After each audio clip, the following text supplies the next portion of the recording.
কিসের প্রযুক্তির বড়াই করতেছেন? অ্যালগরিদম ছাড়া প্রযুক্তি অচল। আপনি ল্যাপটপ খুলতে পারবেন না, টাইপ করতে পারবেন না। যে বইটা ইসলামের এগেনস্টে লিখেছেন ওই বইটা টাইপ করতে পারবেন না যদি অ্যালগরিদম না থাকে।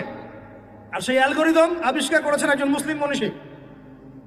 মেডিকেল সায়েন্সে যাবেন, মেডিকেল সায়েন্সের যত থিওরি আছে ইবনে সিনার বইয়ের উপর দাঁড়িয়ে আছে। কার বইয়ের উপরে?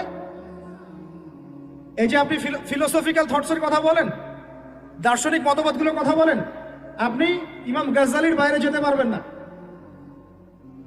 আমি ইবনে রুশদের বাইরে যেতে পারবো না। আপনি অ্যাস্ট্রোফিজিক্সের কথা বলেন, কেমিস্ট্রির কথা বলেন, জাবির ইবনে হাইয়ান ছাড়া কেমিস্ট্রি অচল। তোমরা এগুলো জানো না? জীববিজ্ঞান এরা পারবে?